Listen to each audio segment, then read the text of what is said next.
Hi, everyone. Thanks for joining us. My name is Jessica Hathaway. I'm editor-in-chief of National Fisherman magazine.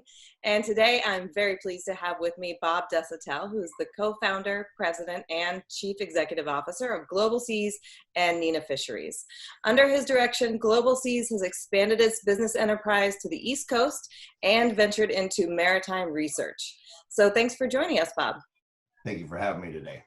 Yeah, it's great again to have some more West Coast perspective. I know that you're on the West Coast right now, but you have a lot of business in Alaska and on the East Coast. So it's really exciting to get the global perspective, even though you're sending it to us from Seattle. So thanks again. Okay, so first of all, I just would like you to give us an overview of Global Seas, your operations around the country and around the world in the commercial fishing industry. You bet. So in the commercial fishing industry, our main forte still comes back to whitefish. So out of Alaska, while Alaska pollock is our main forte, we own and operate ships out of there, deliver into canneries up there westward and Ulysses and the Tridents of the worlds up there. The East Coast, we have operations out of New Bedford, and we deal with herring and mackerel, squid. We're doing quite a bit of pet food operations over there now, and it's actually the largest freezing facilities on the East Coast. We used to be in South America. We pulled out of there now. It's just strictly focused on America, so both East Coast and West Coast. Thanks. Wow. So when did you pull out of South America? We left out there about 5 years ago. We sold the business off, and the only thing that we now have down there is trees.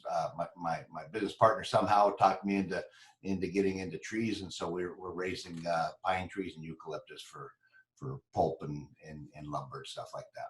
Yeah, trees are not a bad business to be in, especially if you're on the other end with fish. Well, I think right now is the fishing business is our better entity, no doubt about it. So, Bob, you've been involved in Alaska fisheries for more than 40 years. Yeah. And I know that over that span of time, you've seen some significant changes in global markets.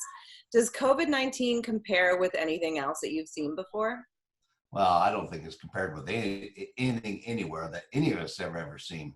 I mean, if you look back, really go kind of almost all the way back to the Spanish flu, and I actually was reading some articles on that, why that wasn't necessarily widely publicized, because we're kind of going through the war during that time. Fortunately, we're not at war, or at least a major war going on, and so we can focus on this pandemic. But it's an all-out type of a war within our own business, just trying to stay ahead of it, trying to stay ahead of the regulations, trying to make sure that everybody's safe. So it's different times for sure. Yeah, and just keeping track of the regulations that are changing, especially in the industry in Alaska. The state of Alaska has responded, I think, pretty quickly with the incoming summer season. So can you tell me what's changed the most in your team's management approach and in your market access and trade over the last few months? So I can tell you, I'm not really on the forefront on that. My operations guys, Greg Shuey and Joe Oliver, are really good at this stuff, and they're the ones that are dealing with this on a daily basis. And as you said, the state's almost changing things on a daily basis, and they're staying ahead of it. So we're kind of getting ready for the bee season, which is a big part of our business out of Alaska. The East Coast has been ongoing, and that business has been going quite well during this pandemic time. So what I can say is that we're just tracking all the regulations that everybody's asking us to abide by, and I think that it's good reasons to. Obviously, we want to keep all of our vessels and all of our people and the industry safe, for that matter. Yes, absolutely. So can you describe how this pandemic affected the A season at all for pollock in Alaska? If it did, and what kind of changes you expect for B season? A good question. So A season, fortunately, we were all up there in Alaska. We had all the crews up there, all the plants were fully stocked with people, and fortunately, nobody in and around the Dutch Harbor region, Unalaska region, and the Akitan region came down with COVID. We were fortunate that way. So nothing really changed except for the fact that we went into quarantine type of fishery where all the guys stayed on the boats. We practiced all safe hygiene. We kept social distancing a must, and kept the amount of running around town down to a very minimum and basics to get through the season. I was really proud of everybody, not only with our team, but of all the plants, and everybody really took this serious and jumped in, and we didn't have any problems through a season, fortunately. Getting home, bringing everybody home was a little bit of trying. Most of our guys got out before it got overly quarantined or social distanced. One of our boats was getting out after, and it was tough to get the flights out of there for a couple of reasons. Obviously, just from the quarantine, the COVID issue, but also we had the Penn Air kind of issue with the Raven Air, and everything kind of happened with that. So getting everybody out was a little bit of trying. Going back north for the summer, bee season is going to be interesting. We've taken precautions in our guys in what the state has been asked, the mandates of them. Obviously, test beforehand, quarantine beforehand. They're all under quarantine now because they're going to end up going up right around June the 1st. Our ideas is we'll get them up to Alaska as safely as possible into Anchorage, and then each one of our crews are actually taking different charters out to Dutch Harbor, so we can kind of maintain solidarity within each crew of each boat, in case if there's one crew that comes down with it that doesn't affect the rest of the boats. We're trying to minimize the amount of exposure that everybody's going to be dealing with, and obviously the social distancing, the masks, the cleanliness, and so forth, until they get out the ships.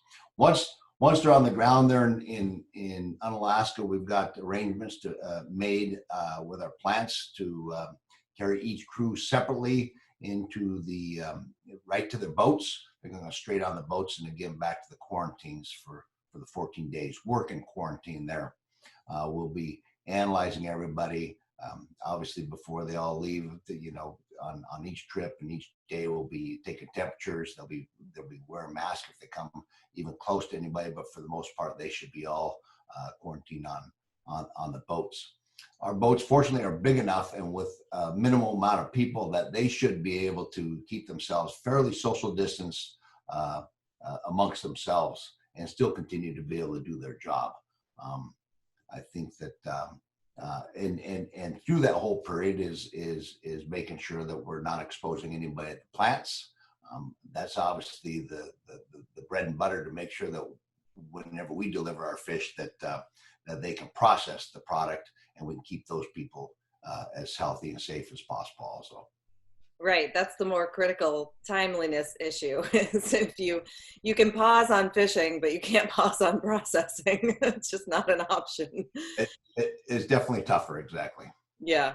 So can you tell me a little bit about the numbers of people that you're talking about in terms of fishing crews and processing crews?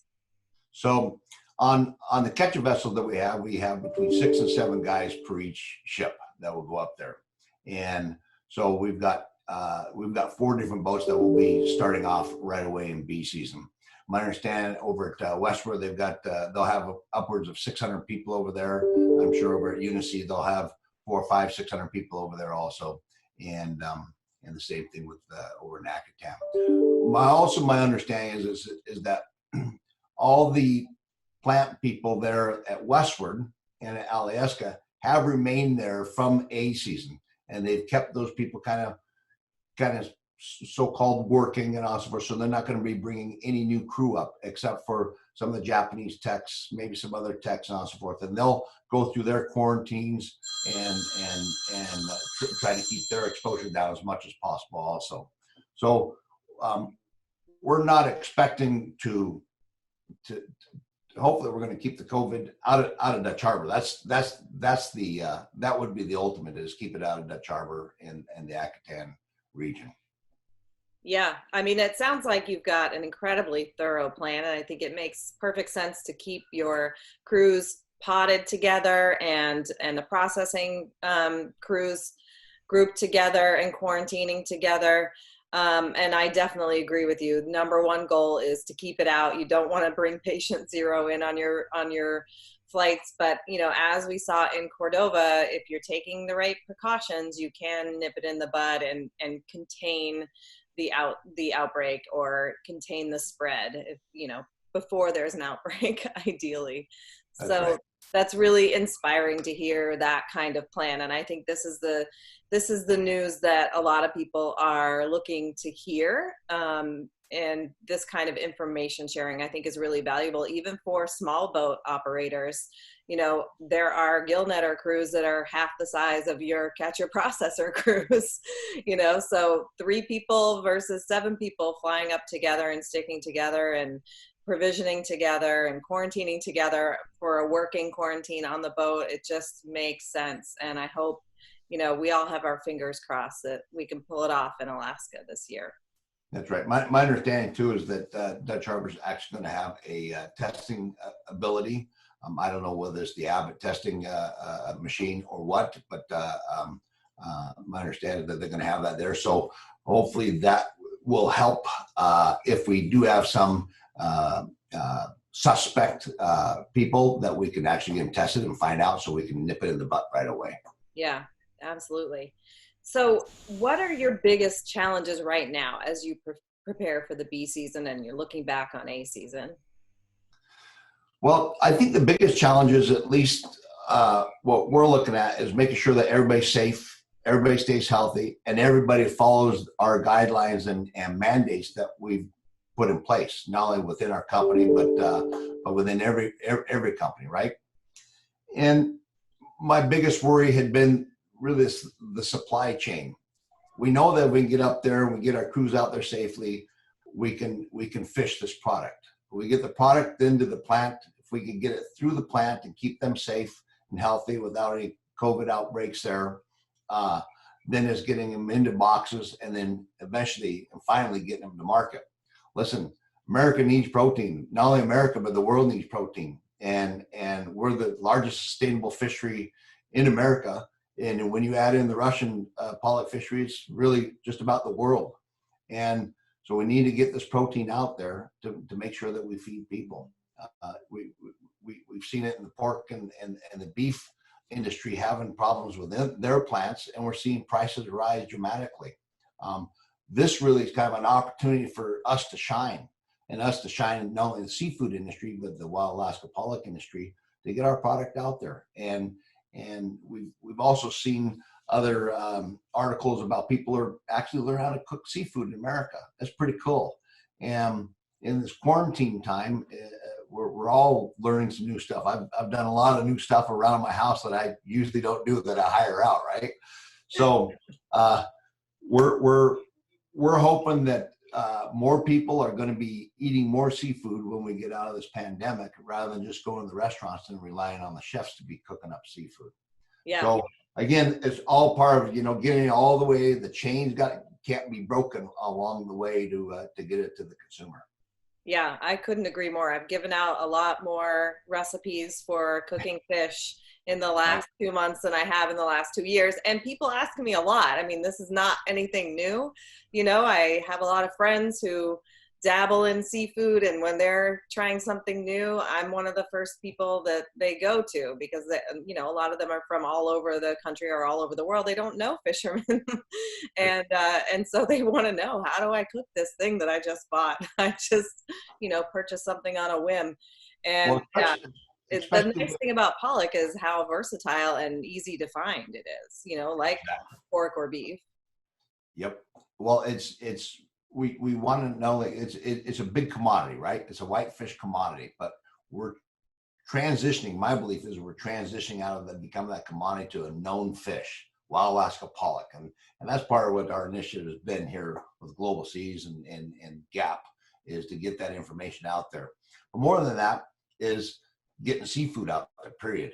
More people eating more seafood is going to be a healthier nation in its entirety, and we don't eat enough seafood in America. So it's fun to kind of see the movement.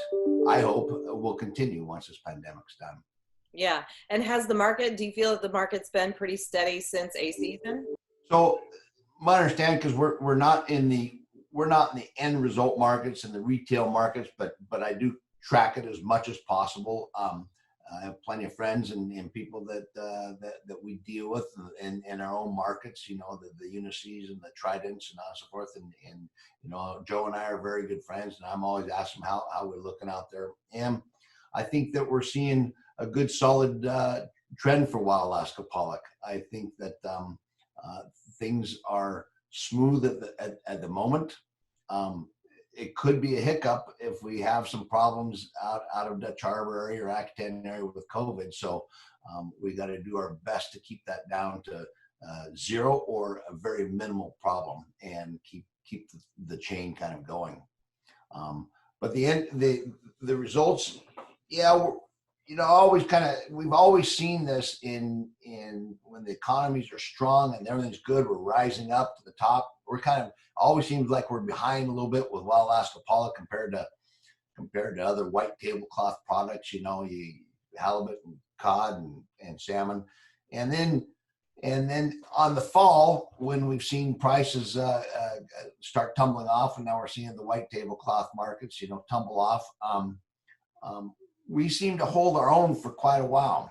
And it seems like people tend to go back to commodities again. They get a little bit less expensive fish or less expensive product, and you don't have as much money to spend. So you get there. But as prices fall off, then they start picking up those really nice other products again and start eating. So then we see the downfall. So I'm sure we'll probably have some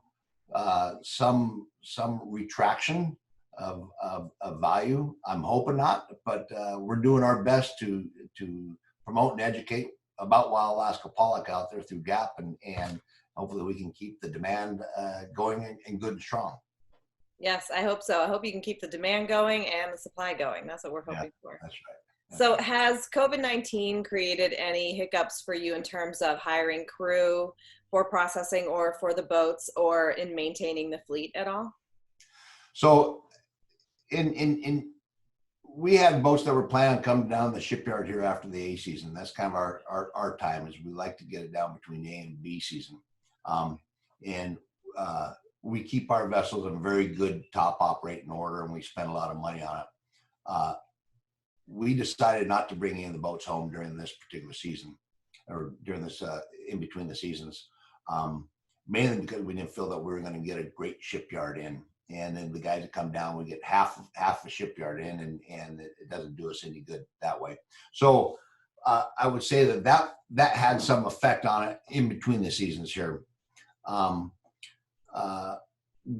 forward, we don't have much crew turnover within our boats and ships. Fortunately, we're expecting everybody back. We do have one or two that got stuck outside the country that are trying to get back before the B season is going. So we may need to temporarily put somebody else in place. But for the most part, I believe that everybody's going back to work and looking forward to going to work. I mean, they're good jobs. They're sought after, and people want to work. Unfortunately, we've got the jobs to be able to provide people. So unlike a lot of other businesses around here that have had to lay off a lot of people. So right. Yeah. It sounds like you're in a pretty good spot. Good to hear. So before we sign off, I just want to throw it back to you. Is there anything else that you wanted to add that we didn't get to today? Oh, you know what I wanted to ask you? I know that you are operating plants in New Bedford. We talked about this a little bit before. And obviously New Bedford, Massachusetts, really close to Boston, which has had a significant outbreak, is very, very different than operating out of Dutch on Alaska Akitan. So can you tell me a little bit about the differences that you've seen between those two facilities? Sure is. It's almost night and day difference in the fact that, our main thing is to keep COVID out of the Dutch Harbor area, if at all possible. And we're going to try and do our best. And the biggest reason why is the facilities out there can't handle a big outbreak, and or the plants and on and so forth. And so you have a lot of people that are close together, and we're going to do our best, not only the boats, but the plants and so forth. The East Coast is a little bit different. It's populous over there. We've got a lot of people that work for us over there, and we've done everything possible to keep COVID out of our plants. We've done a very good job, I believe it, and also with the boats. We've got a couple of boats over in the shipyard over there. They were actually in the shipyard before the COVID started happening, and so it slowed down stuff, and the shipyard had stopped and started, and so are they at Fairhaven? I believe they are. When it comes to that, I'm not exactly sure where they're at on the shipyards. Our guy over there, Stan Fretch, he's kind of managing all that, and Owen Rockford. But the plants have been continued to go. We are understanding that there are some plants that have had some COVID issues over there, and they've stopped, clean the plants. We all always stop and clean the plants and try and keep everybody from having any issues.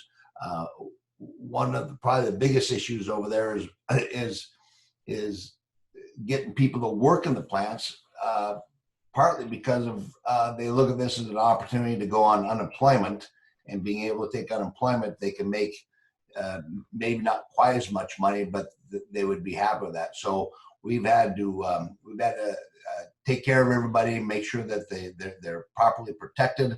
We pay them very well, and we give them a lot of overtime, which helps them over that hump from going on the unemployment line. We haven't had to lay anybody off. We have had to put some people into quarantine. For their nature, they were having some symptoms, and we haven't had any issues, fortunately, in that direction. But I think, again, as you mentioned earlier, it's about being prepared, and I think we're about as prepared as possible over there also. Yeah, it sounds like it. That is really good news. And I wish you all the best in the rest of your season and the beginning of bee season. I hope that you'll keep us posted. Is there anything else that you wanted to add? Not really, except for the fact is, we're fishermen. We're in the industry together here, and we've got to stick together in this one. And I'm hoping the best for every part of the seafood industry, whether you're in the commodity business, wild Alaska pollock, the white tablecloth business, and which we're doing a good job of getting into. But I'm really feeling bad for some of the people with the very high end product not having markets for them, and we're gonna get through this together. It's tough, and just keep your chins up, and let's get back to some kind of normalcy. And I'm looking forward to eating some really good seafood. Yeah, me too. I'm already eating plenty of it, but I'll take more. That's right. All right. Thank you so much for joining us, Bob. Good luck, and keep us posted, okay? Thank you very much. Take care.